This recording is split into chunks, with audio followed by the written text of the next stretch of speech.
جو آدمی بابری مسجد سے لے کر اب تک ہمیشہ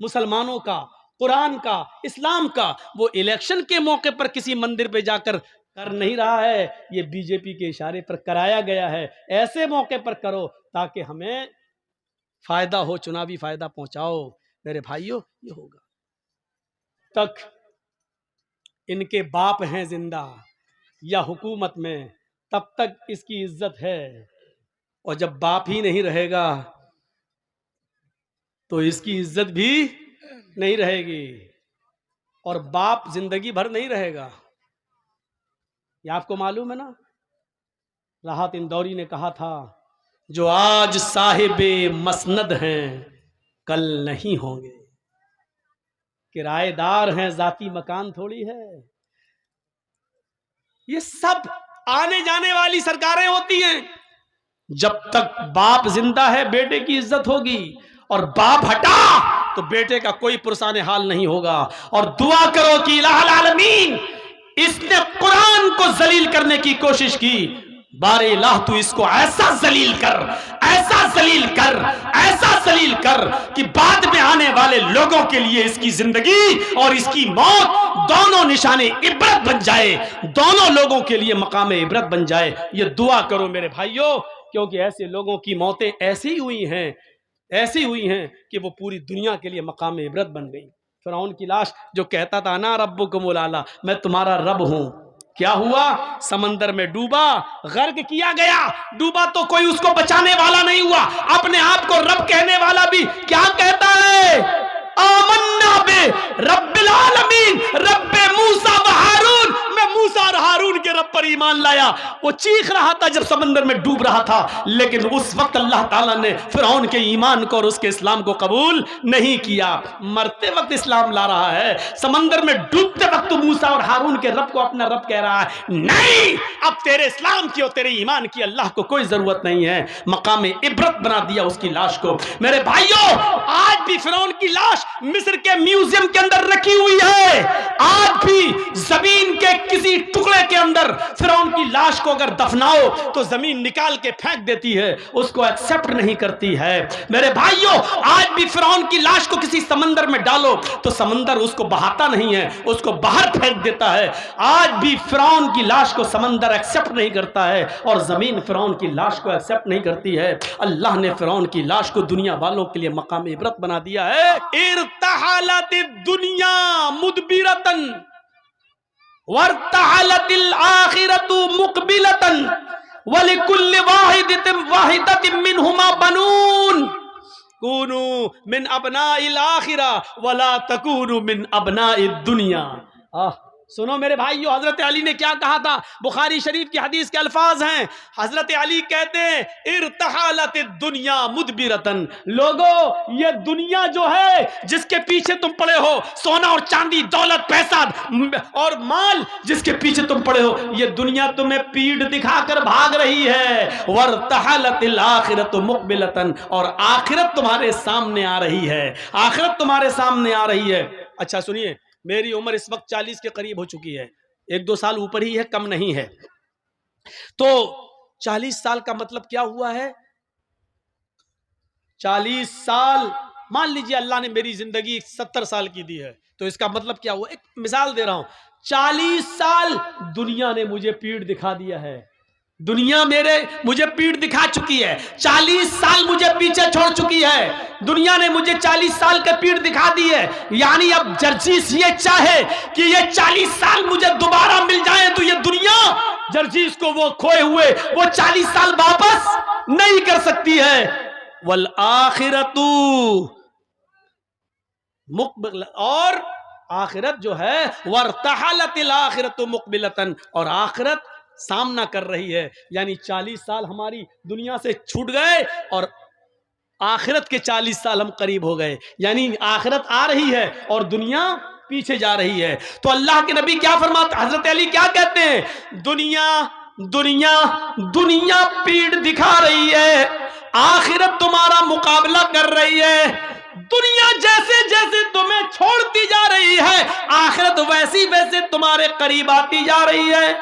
اور ان دونوں میں سے ہر ایک کے بیٹے ہیں، ہر ایک کی اولادیں، یعنی دنیا کے بھی بیٹے اور آخرت کے بھی بیٹے ہیں، دنیا کے بھی بیٹے ہیں اور آخرت کے بھی بیٹے ہیں۔ وَلِكُلِّ وَاحِدَةٍ مِّنْهُمَا بَنُونَ، ان دونوں میں سے ہر ایک کی اولادیں ہیں، دنیا کی بھی اولاد ہے اور آخرت کی بھی اولاد ہے۔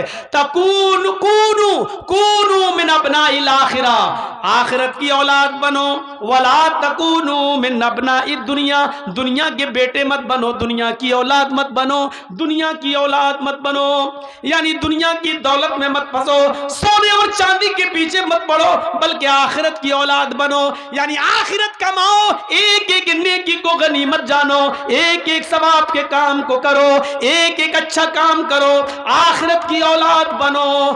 سنو اس کے بعد حضرت علی کیا کہتے ہیں؟ دنیا کی اولاد مت بنو، آخرت کی اولاد بنو، اس لیے کہ فَإِنَّ الْيَوْمَ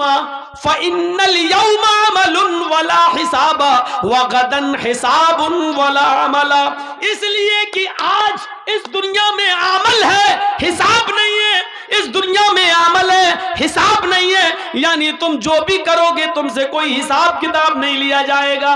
دنیا میں نماز پڑھو گے تم سے حساب کتاب نہیں لیا جائے گا، روزہ رکھو گے کوئی پوچھ تاچھ نہیں ہوگی، شراب پیو گے تو تم سے کوئی پوچھے گا نہیں، جوا کھیلو گے تو تمہارا کوئی حساب کتاب نہیں ہوگا۔ اب یہ تمہیں سوچنا ہے کہ نماز پڑھنا ہے، روزے رکھنا ہے، حج کرنا ہے، زکوٰۃ دینا ہے، مدرسوں میں چندہ کرنا ہے یا نہیں دینا یا نہیں، یہ ساری چیزیں تمہیں سوچنا ہے، تمہیں سوچنا ہے، یا شراب پینا ہے، جوا کھیلنا ہے، زنا کرنا ہے، کیا کرنا ہے، یہ تمہیں سوچنا ہے۔ لوگوں فَإِنَّ الْيَوْمَ عَمَلٌ وَلَا حِسَاب، دنیا میں عمل ہے، حساب نہیں، آج عمل ہے، کوئی پوچھ تاچھ کرنے والا نہیں، وَغَدًا حِسَابٌ وَلَا عَمَل، اور کل قیامت کے دن حساب و کتاب ہوگا، کوئی عمل نہیں، کل قیامت کے دن حساب کتاب ہوگا، کوئی کام نہیں۔ اب نہ شراب پینے دی جائے گی، نہ نماز پڑھنے دیا جائے گا، نہ تمہیں روزہ رکھنے دیا جائے گا، نہ جوا کھیلنے دیا جائے گا، کل صرف حساب ہی حساب ہوگا، کوئی عمل نہیں ہوگا۔ آج عمل ہی عمل ہے، اچھا کرو یا برا کرو، کوئی حساب نہیں ہے۔ اب تمہیں سوچنا ہے اچھا کرنا یا برا کرنا ہے۔ آج عمل ہے، حساب نہیں، کل حساب ہے، عمل نہیں۔ دنیا میں عمل ہے، کوئی پوچھ تاچھ کرنے والا نہیں، اور آخرت میں حساب ہے، کوئی عمل کروانے والا نہیں۔ میرے بھائیوں، اب ہمیں اور آپ کو سوچنا ہے کہ ہمیں کیا کرنا ہے۔ یہ حضرت علی رضی اللہ تعالیٰ عنہ نے بیان کر دیا ہے اور بتا دیا ہے، اب ہمیں اور آپ کو اپنی زندگی کے بارے میں سوچنا ہے کہ ہمیں کیا کرنا ہے اور کیا نہیں کرنا ہے۔ بنائیے اپنی زندگی، تو ہندو دھرم اور اسلام کی بہت سی باتیں ملتی ہیں، بہت سی باتیں ملتی ہیں، توحید بھی ملتی ہے، آیتیں اور منتر بھی ملتے ہیں، اور کلمہ بھی ملتا ہے، نماز بھی ملتی ہے، روزہ اور حج بھی ملتا ہے، ہر چیز مل رہی ہے، یہاں تک کہ مرنے کے بعد دوبارہ زندگی بھی ملتی ہے۔ ہندو دھرم میں بھلے ہی یہ کہا جاتا ہو کہ 7 جنم ہیں، انسان مرنے کے بعد اچھے کرم کیے ہوں گے تو انسان بنے گا، برے کرم کیے ہوں گے تو کتا، بلی، چوہا، بندر، چھچوندر یہ سب بنے گا، لیکن حقیقت یہ ہے میرے بھائیوں کہ ہندو دھرم کے اندر بھی مرنے کے بعد ایک ہی جنم ہے۔ مرتیو پشچاتم دتیہ جنمم بھوتی، نے ترتیہ نے چترت نے پنچ نے ششٹ نے سپت نے اشٹ نے نوم نے دشکم کا، مرنے کے بعد تمہارا ایک دوسرا جنم ہوگا، نہ تیسرا، نہ چوتھا، نہ پانچواں، نہ چھٹا، نہ ساتواں، نہ آٹھواں، نہ نواں، نہ 10واں، یعنی مرنے کے بعد تمہیں دوبارہ انسان بنایا جائے گا، تمہیں انسان کی شکل میں دوبارہ لایا جائے گا، تم کتا، بلی، چوہا، بندر نہیں بنو گے۔ یہی قرآن کہتا ہے کہ مرنے کے بعد اے لوگو ہم تمہیں دوبارہ زندہ کریں گے، ہم تمہاری ہڈیوں کے پور تک کو بنا دیں گے۔ کیا تم یہ سمجھتے ہو اَيَحْسَبُ الْإِنسَانُ أَن لَّن نَّجْمَعَ عِظَامَهُ، انسان یہ سوچتا ہے کہ ہم اس کی ہڈیوں کو ہرگز جمع نہیں کر پائیں گے، بَلَا قَادِرِينَ عَلَىٰ أَن نُّسَوِّيَ بَنَانَا، ارے ہڈیاں تو چھوڑ، ہم ہڈیوں، انگلیوں کے پور تک بنانے کے اوپر قادر ہیں۔ انگلیوں کے پور کیا ہیں؟ یہ انگلی ہے، یہ پور ہے، اور اللہ تعالیٰ نے یہاں انگلی کیوں کہا ہے؟ انگلیوں کے پور بھی، یعنی مرنے کے بعد انسان کی ہڈی گڈی سب مل جائے، سڑ جائے، گل جائے، کچھ بھی ہو، اور جب قیامت کے دن اللہ زندہ کرے گا تو اللہ کہہ رہا ہم ہڈی نہیں، انگلی نہیں، انگلیوں کے پور تک بنانے پر قادر ہیں۔ جیسا تھا ویسا۔ آج آپ دیکھ لیجئے، ایک انگلی دوسرے انسان کی انگلی سے الگ ہوتی ہے۔ آپ نے آدھار کارڈ بنوایا ہے، آپ کا وہ لگا ہوگا فنگر پرنٹ، آپ نے گئے ہوں گے ایسے یہ انگوٹھا، کیوں؟ ہر انسان کی ایک انگلی پوری دنیا کے انسانوں کی انگلی سے ٹچ نہیں ہو سکتی ہے، دیکھنے میں برابر لگ رہی ہے، ایک جیسی ہے، لیکن ہر ایک کی الگ الگ ہے۔ مولانا جرجیس صاحب نے انڈیا میں پاسپورٹ بنوایا، پھر نیپال چلے گئے، نیپال کی بھی نیشنلٹی لے لی، ایک مثال دے رہا ہوں، اور ادھر سے پاسپورٹ بنوا لیا۔ اب جیسے ہی پاسپورٹ بنوانے جا رہے ہیں، اس نے کہا چلیے فنگر پرنٹ دیجئے، جیسے ہی فنگر ہاتھ رکھا انگلی، اس نے صاف کہہ دیا کہ یہ پاسپورٹ تو محمد جرجیس کے نام سے انڈیا میں بن چکا ہے۔ فنگر پرنٹ آپ کا بتا رہا ہے کہ آپ کا یہ پاسپورٹ بن چکا ہے، اور آپ یہاں نام بدل رہے ہیں، جمیل اختر رکھ رہے ہیں، آپ نام یہاں پر بدل کر آپ ہارون، ادریس، موسیٰ، عیسیٰ یہ سب رکھ رہے ہیں، آپ کا نام تو محمد جرجیس ہے اور یہ آپ کا پاسپورٹ بن چکا ہے، لیجئے۔ چھوری چھپے آپ نیپال کے رہنے والے ہیں، کسی طرح انڈیا میں گھس گئے، انڈیا سے پاسپورٹ بنوا لیا، ایک پاسپورٹ آپ نے ادھر نیپال میں بھی بنوا رکھا ہے، آپ کا نیپال کا پاسپورٹ محمد جمیل کے نام سے ہے، اور انڈیا کا پاسپورٹ آپ کا مان لیجئے محمد ادریس کے نام سے ہے۔ آپ کسی طریقے سے ویزا لے کے دبئی، امریکہ کہیں جا رہے ہیں، وہاں جیسے ہی پہنچتے ہیں وہاں فنگر پرنٹ لیا جاتا ہے، پتا چلتا ہے کہ آپ محمد ادریس نہیں ہیں، آپ محمد جمیل ہیں، اور آپ انڈیا سے آئے ہیں، آپ کا پاسپورٹ بن چکا ہے نیپال میں محمد جمیل کے نام سے۔ وہیں پر پولیس پکڑے گی اور آپ کو نیپال کی گورنمنٹ کے حوالے کر دیا جائے گا اور بھیج دیا جائے گا۔ جب انگلی ایک انگلی دوسرے الگ، اللہ تعالیٰ اسی انگلیوں سے ہر انسان کو، اس کے پور سے اور اس کے فنگر سے ہر انسان کو الگ الگ زندہ کرے گا۔ میرے بھائیو، اللہ کہتا ہم اس پور کو بھی بنانے پر قادر ہیں۔ بھلا قادرین علی نسوی بنانا، ہڈیاں تو بہت دور کی بات، ہم انگلی اور انگلیوں میں جو فنگر پرنٹ ہوتے ہیں، جو ہلکے ہلکے نشان ہوتے ہیں، ہم ان کو بھی بنانے پر قادر ہیں۔ بچ نہیں سکتا انسان، اس کا حساب و کتاب لیا جائے گا میرے بھائیوں، اور یہ عقل میں بھی نہیں آتی ہے۔ اچھا یہ بتاؤ، زمین میں آپ گیہوں ڈالو گے تو گیہوں پیدا ہوگا نا، چاول ڈالو گے تو کیا پیدا ہوگا؟ چاول۔ آم کی گٹھلی زمین میں ڈالو گے تو اس سے کیا پیدا ہوگا؟ آم۔ کلیئر ہے؟ کبھی آپ نے دیکھا ہو کہ بویا ہو آم اور پیدا ہو گیا ہو امرود؟ کبھی آپ نے دیکھا ہے بویا ہو آپ نے انگور اور پیدا ہو گیا ہو تربوز؟ کبھی آپ نے سنا؟ نہیں سنا۔ آم ڈالو گے آم پیدا ہوگا، تربوز بوگے تو تربوز پیدا ہوگا، لوکی کدو ڈالو گے تو لوکی و کدو پیدا ہوگا۔ جو چیز تم زمین کے اندر ڈالو گے اس سے وہی چیز نکلے گی اور اسی کا پھل نکلے گا۔ عقل بھی یہی کہتی ہے، مرنے کے بعد انسان کو جب تم قبر میں دفن کرو گے، زمین میں گاڑو گے، تو انسان سے انسان ہی پیدا ہوگا یا کتا بلی چوہا بندر پیدا ہو جائے گا؟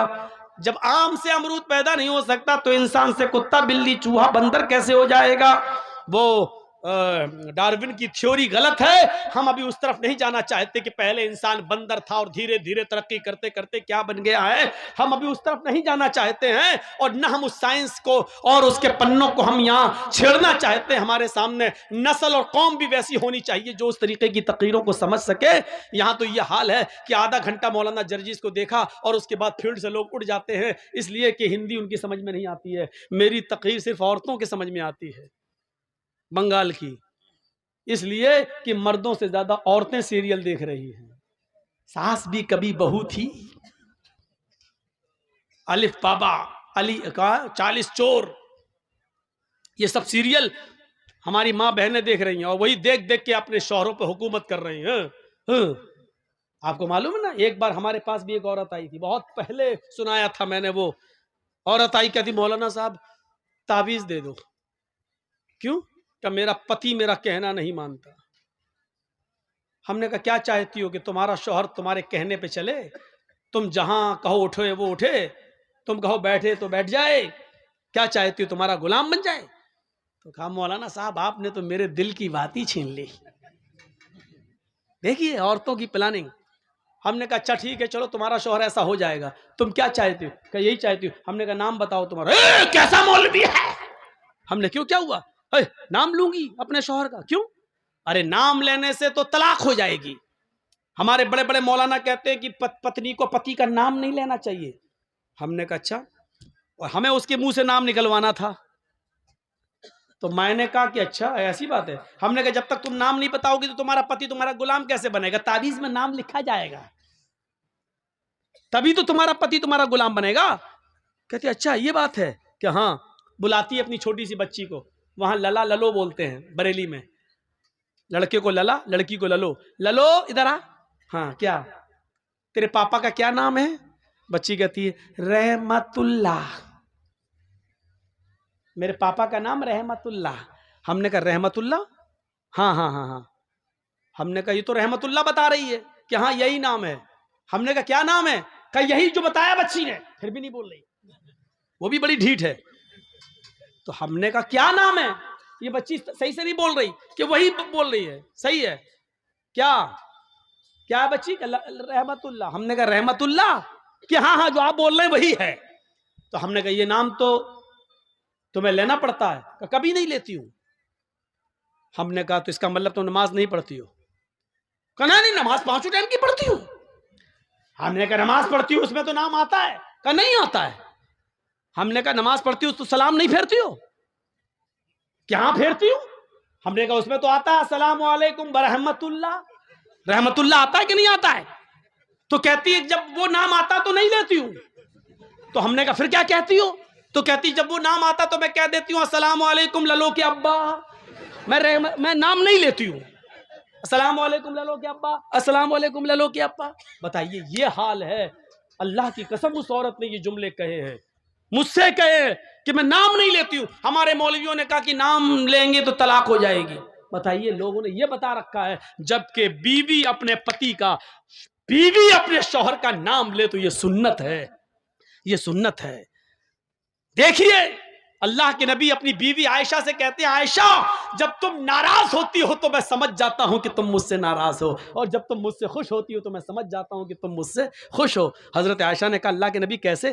میں تو کبھی ظاہر نہیں ہونے دیتی ہوں اپنی ناراضگی, پھر آپ کیسے سمجھ جاتے ہیں؟ میں ناراض بھی ہوتی ہوں تو ہم ظاہر نہیں ہونے دیتے کہ میں ناراض ہوں, پھر آپ کیسے سمجھ جاتے ہیں؟ فرمایا عائشہ شوہر ہوں تمہارا, چہرہ پڑھتا ہوں, جانتا ہوں تمہیں. کہ نہیں بتائیے آپ میری ناراضگی کا پتہ کیسے لگاتے ہو؟ فرمایا عائشہ جب تم مجھ سے ناراض ہوتی ہو تو کہتی ہو کسی بات پر ابراہیم کے رب کی قسم. کیا کہتی ہو؟ نہیں ابراہیم کے رب کی قسم میں نے ایسا نہیں کیا, ابراہیم کے رب کی قسم میں نے کھانا کھا لیا, ابراہیم کے رب کی قسم. جب تم مجھ سے ناراض ہوتی ہو تو کہتی ہو ابراہیم کے رب کی قسم, اور جب تم مجھ سے خوش ہوتی ہو تو کہتی ہو محمد کے رب کی قسم. محمد کے رب کی قسم میں نے کھانا کھا لیا, آپ بھی کھائیے. اے اللہ کے نبی محمد آپ کے رب کی قسم, محمد کے رب کی قسم. عائشہ جب تم میرا نام لیتی ہو تو میں سمجھ جاتا ہوں کہ تم مجھ سے خوش ہو. عائشہ کی عمر کتنی ہے؟ 9 سال. اور اللہ کے نبی کی عمر کتنی ہے؟ 54, 54 سال. لیکن میاں اور بیوی کے درمیان اتنی لمبی عمر کا فاصلہ ہونے کے باوجود عائشہ کیا کہہ رہی ہیں؟ محمد کے رب کی قسم. اور اللہ کے نبی کیا کہہ رہے ہیں؟ نام لو. کیا کہہ رہے ہیں؟ نام نہیں لینا چاہیے. میں پتی ہوں. کیا کہہ رہے ہیں؟ جب تم مجھ سے خوش ہوتی ہو تو میں سمجھ جاتا ہوں کہ خوش ہو, کیونکہ تم کہتی ہو محمد کے رب کی قسم. یعنی بیوی جب اپنے پتی کا نام لے تو یہ محبت کی علامت ہے, محبت کی علامت ہے. میں تو کہتا ہوں کہ نام لینا چاہیے, ہر عورت کو نام لینا چاہیے.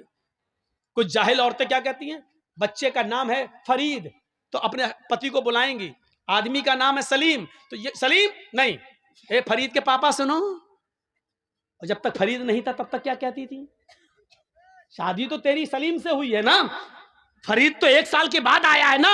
1 سال تک وہ کیا تھا؟ اے جی او جی بس. کہاں تم نے اپنے آپ کو بنا لیا اے جی سنو اجی سنو. اور جب بچہ پیدا ہو گیا اے فرید کے پاپا, اے نسیم کے پاپا. یہ عجیب سسٹم ہے. نام لو ڈنکے کی چوٹ پر. تو میرے بھائیو حضرت فاطمہ نے بھی کیا کہا تھا، اے علی جب میرا انتقال ہو جائے تو مجھے رات کی تاریکی میں عشاء کے بعد مجھے قبرستان لے جانا دفنانے کے لیے، دن کے اجالے میں نہیں۔ فاطمہ نے نام لیا، علی جب میرا انتقال ہو جائے تو دن کے اجالے میں مجھے دفن مت کرنا، قبرستان مجھے عشاء کے بعد لے جانا۔ فرمایا فاطمہ ایسا کیوں کہہ رہی ہو؟ اگر تمہارا انتقال فجر کے بعد ہو جائے تو کیا میں عشاء کے بعد لے جاؤں؟ تمہارے نبی نے، تمہارے ابو نے تو کہا میت کو جلدی قبرستان لے جاؤ۔ کہا سب کچھ ٹھیک ہے لیکن مجھے رات میں قبر میں لے جانا، رات میں دفنانا۔ کہا کیوں؟ کہا علی میں نہیں چاہتی ہوں کہ میرے مردہ جسم پر پڑے ہوئے کفن پر بھی کسی غیر مرد کی نظر پڑے، میرے مردہ جسم پر پڑے ہوئے کفن پر بھی کسی غیر مرد کی نظر پڑے۔ یہ تھا پردہ، یہاں تو ایک کتیا کے پیچھے 10 کتے لگے۔